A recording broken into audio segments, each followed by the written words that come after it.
Hello my friends, as you can see, one more milestone for the Russian losses have been surpassed by the Russian mighty army. More than 1 million Russian soldiers were lost totally or partially, wounded personnel during this war. Those are the total Russian losses. The Russian soldiers who were wounded are unable to take part, usually, in the Russian mid-wave assaults any longer. Yeah, you may say, Dennis, it's just the Ukrainian statistics, but the independent statistics also shows the similar number, and the Russian military bloggers say the same, that they have lost 1 million. Yeah, you will not find those figures in the Russian official propaganda media, but that's why they're propaganda media.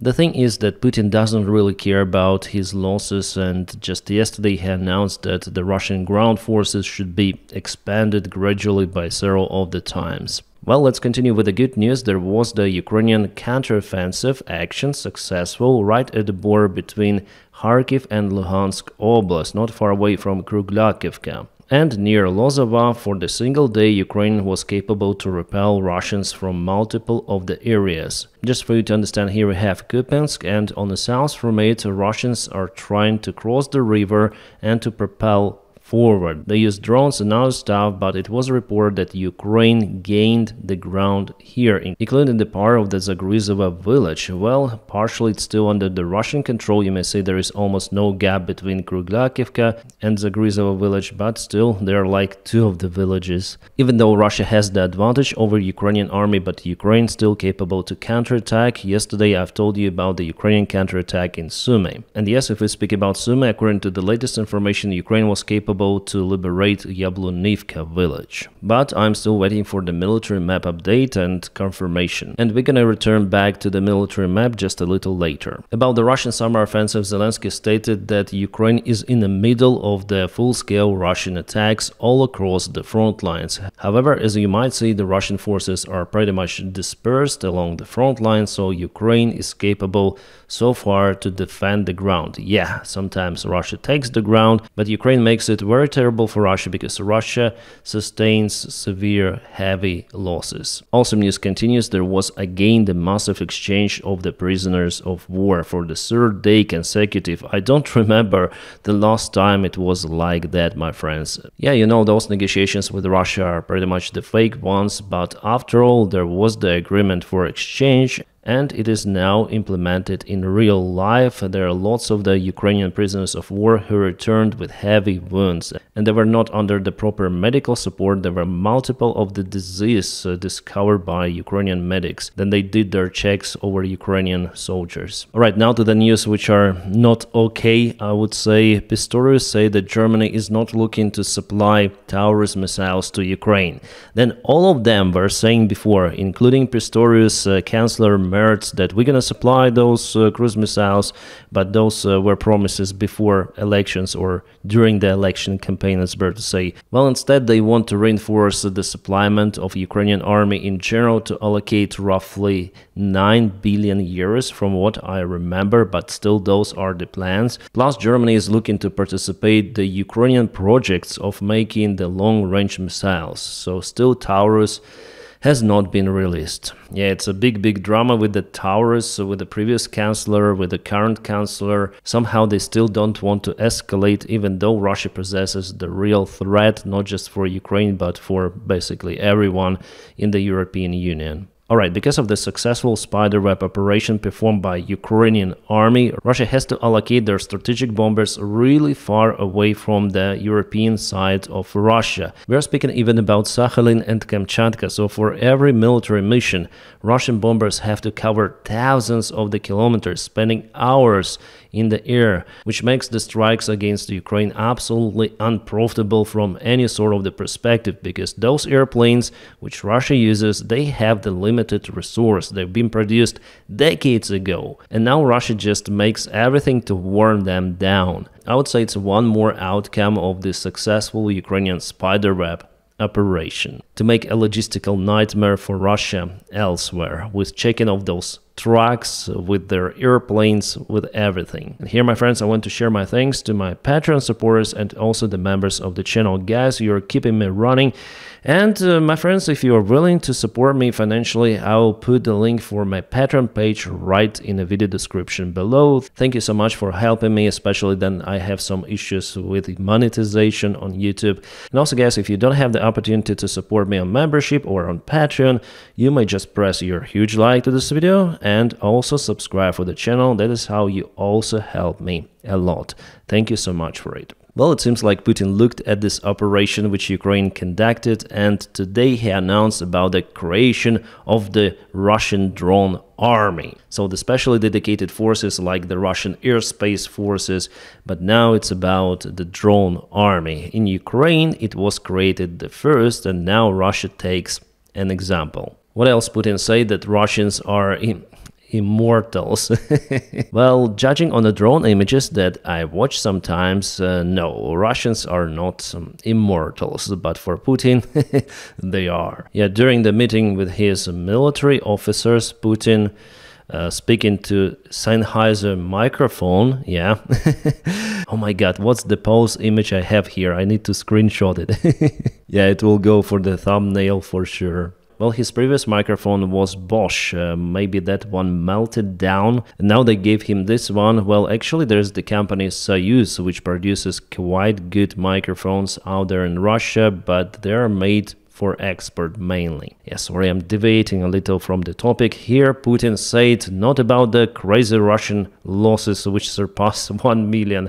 No, he stated about immortality of Russia and of Russian people in general. He stated that Russia exists for thousands of years, and yeah, there were some of the bad times in Russia, but we always survive. And guess why, he said? Because of our victories, he mentioned. So what kind of victories are out there for the Russian special military operation, let's say? What goals have they achieved for 3.5 years of this war? Did they occupy at least a single oblast of Ukraine? No, the part of Luhansk Oblast is still under control by Ukraine. The small part, but still. Did they occupy some of the big city? Well, maybe Mariupol, also Kherson, which they were forced to leave later on. So the operation, special military operation of Russia, is just a total failure. It's just an achievable goal for Russia with the resources they have. Yeah, potentially they might be successful, only if they ruin their economy, put it fully on the war rails, like everything on the war rails. If they announce massive, absolutely huge mobilization in Russia, yeah, only in this case they could win. And that's, by the way, what the Russian military bloggers demand from Putin, calling him a weak person even sometimes. But you know who is weaker than Putin? Yeah, you're right, Donald Trump and his team. Well, here we have an official statement, congratulations of Russia with its National Day, written by the Secretary of State of the United States of America, Marco Rubio. On behalf of American people, I want to congratulate the Russian people on Russia Day. American people, do you agree with that? On behalf of you, Marco really congratulates Russia. The United States remain committed to support the Russian people as they continue to build on their aspirations for a brighter future. Guys, how many times I'm recording this video, it's hard for me not to laugh, and yeah, it's sad actually from one side, but they're so delusional, what future do Russians build? They don't really care of what is happening out there in Ukraine or in their own country. They mostly support Putin, and they're okay with that. They are not protesting. If you haven't seen that Rubio, they're nothing. They're volatile society. They're not brighter future, come on. Alright, this video already goes to the wrong way, I guess. We also take this opportunity to reaffirm the United States' desire to constructive engagement with the Russian Federation to bring about a durable peace between Russia and Ukraine. Yeah. It is our hope, and peace will foster more mutually beneficial relations between our countries. Fuck. Can I say it like this? Oh my god, the Trump's team is so delusional, including Trump himself. This is the dream team which destroys absolutely everything. International relations, their own economy. They're being played by Russia. Donald Trump is being played by Putin like a boy with a candy. It's crazy, guys, what is happening out there in USA politics. It's nonsense. It's beyond the bottom, I would say. America. America! And yeah, Donald Trump today added that he's disappointed with Russia, but also disappointed with Ukraine because he thinks that they could make a deal. There was no real deal, no robust proposals from the United States of America. The only thing they were saying is the 30-day ceasefire on water, ground, in the air. Ukraine agreed on that, but not the Russian Federation. Russia wants to continue this war, and they're escalating with almost everything. About the nukes, by the way, there are tensions growing between United States plus Israel and Iran. It looks like, after all, Israel is demanded to kaput or kaboom all of the nuclear infrastructure of Iran. Well, at least the part where they enrich uranium. The possible strike could happen in the coming days even, and probably I'm gonna stream that big event on my channel based on the information coming online and the actions of the United States government with evacuations and Israel actions. I think that it is almost certain that there could be some of the military operation conducted at first by Israel, but later on Iran could respond. The Twitter wars have already been started. There are multiple of the threats from both of the sides. Iran says that it is ready, we are ready. Also, they show their ChatGPT generated missiles. Okay, so now there are online wars full scale. But whether it goes really hot in real life, there is the high probability, guys. Unfortunately, I'm saying unfortunately because the possible war on territory of Iran is absolutely not profitable for Ukraine and for European allies. It is very profitable for Russia, simply because of the oil prices. And I'm not building excuse for Iran. I hate Iranian regime, and I have my own, let's say, counts with Iran because they shut down our Boeing 737, and I lost personally my mates who were the pilots on that flight. Actually, it could be also me. I was on vacation by the time it happened, so yeah, it could be every pilot of our airline. So I may say that definitely I hate Iranian regime. I would like it to be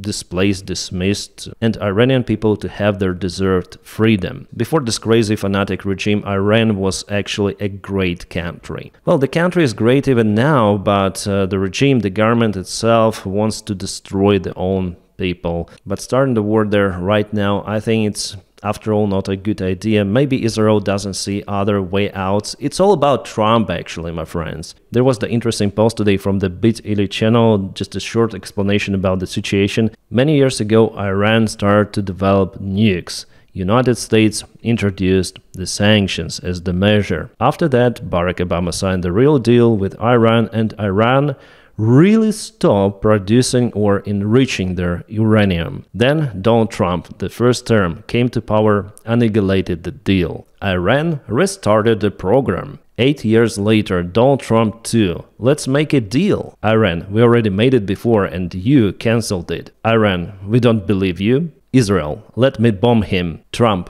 no. Israel, yeah. Oil rises up. For now, we are at this stage. Because of the stupid Trump's action and because of this fanatic regime, guys, everything could go according to the very terrible scenario. The United States already announced the security alert for its citizens. They say about the possible threats in Northern Africa and Middle Eastern countries because of the, you know what, escalation. Yeah, just yesterday Taka was asked about Iran, and let's check out what he answered. Because you're in charge. Say it again. Yes, a question from Newsmax. Could you provide an update on Iran? We're hearing reports that U.S. personnel are being moved out of the region within striking distance. Well, they are being moved out because it could be a dangerous place, and we'll see what happens. But they are being, we've given notice to move out, and we'll see what happens. Is there anything that can be done to dial the temperature down in the region? They can't have a nuclear weapon. Very simply. They can't have a nuclear weapon. We're not going to allow that. They cannot have nuclear weapons, so we'll see what happens, blah blah blah. Basically, his attempt to have the deal with Iran totally failed. Israel doesn't like it. They warned the United States about the circumstances and that Israel will never accept the situation where there is nuclear weaponry in Iran. It is understandable because Iran is their main enemy. Israel, they don't care about those deals. They'll just bomb Iran. I expect it to be like that, guys, unfortunately. This map represents the location of the spots of the Iranian nuclear program. Mostly they are concentrated in one part of the country. But what's about the Russian propaganda TV shows? How they comment that issue? Here's the artificial intelligence which translated the sound. The visual is the original one. Let's listen to one of the main shows of the Russian propaganda. What about us? We watch with enthusiasm. We are in any case supporting Iran. Naturally, we wish defeat for Israel, which is a military political ally of the United States of America. Of course, Russia should be friends with Iran, should help Iran, supply Iran with technologies, and cooperate in scientific areas, including the nuclear program, of course. If that sounds weird for you, that is how they speak, guys. Let me show you in Russian, just a small part. Поставлять Ирану технологии, значит, взаимодействовать по научной линии. You see, the same. That's the way how they speak. And in his recent statement, Donald Trump accepted that Israel could strike Iran. Yeah, we'll see how it goes. I don't want to really start a new channel or playlist for the war in Iran. And I don't honestly think that without deploying the ground forces, Israel could win this potential war, because Iran keeps the part of its production deep underground. It is not reachable. I think even with nukes, so the only way is to deploy the forces and to conquer those areas with military action. Is Israel going to do this? I have doubts about it. America, will it support Israel? I also don't think like that. And after all, Iran has an ally, Russian Federation, which could supply some of the nukes to Iran. Why not? Russia supplied nukes to Belarus, and Iran, you know, it's like a brother state of Russia. If Putin really decides that it's profitable for him, he will do it. We see that dictators are more united compared to the democratic countries. We see it everywhere. There is also the weak policy from the G7 countries. They try to avoid Trump conflict by scrapping joint communiques. They don't want to mess with this American newborn dictator, but in this case those G7 countries will have just disrespect from Donald Trump, so yeah, it's nonsense. The proper behavior towards Donald Trump is to bully him back. That's the only language he understands. Alright guys, let's go back to the military map. According to the deep state military map source, Russia advanced towards Dvorechna and they occupied this village. It is happening in the northern part of Kupiansk, so before Ukraine was successful somewhere in this place, according to the Miko 73, but Russia is successful over here. They moved quite a lot, I would say, for the last 24 hours. They say, but we have the information obtained just right now. Maybe this offensive was conducted for several days. While Russia tries to deflect Ukrainian army from multiple of the directions, they have numerous of the strikes. They're looking for the weak spots in Ukrainian defense, and it is happening elsewhere. It's actually the same territory, so they're speaking about the similar movement. Yeah, that's the same place. And also Russia moved in Bahatur, that's the southern part of the eastern front lines, I may call it like that. Here we have the Pokros town and Russia moves over here, and actually, as you may see, we're gonna zoom in just a little for you to see that Russia created this big pocket near the river. Yeah, the problem that we don't know who controls this area, Russian or Ukrainian forces. So this is the gray zone, but I expect for Ukrainian army after all to leave this territory. However, for the several days, Russia stands still in towards direction and in their newly created bridgehead. After all, with the Ukrainian drone defense, Russia cannot attack as they did, for example, from Avdiivka direction, jumping almost towards Pokrovsk in a matter of 2 years. Or at least 1.5 years, and it was the most successful Russian operation out there in the eastern Ukraine. So the victories which Putin are speaking about, they're not out there. Russia is scrolling and demolishing its own army. And the Ukrainian defense lines are still out there. Ukraine is not running away. Russia wasn't able to break and to collapse Ukrainian forces. No, and it will not happen,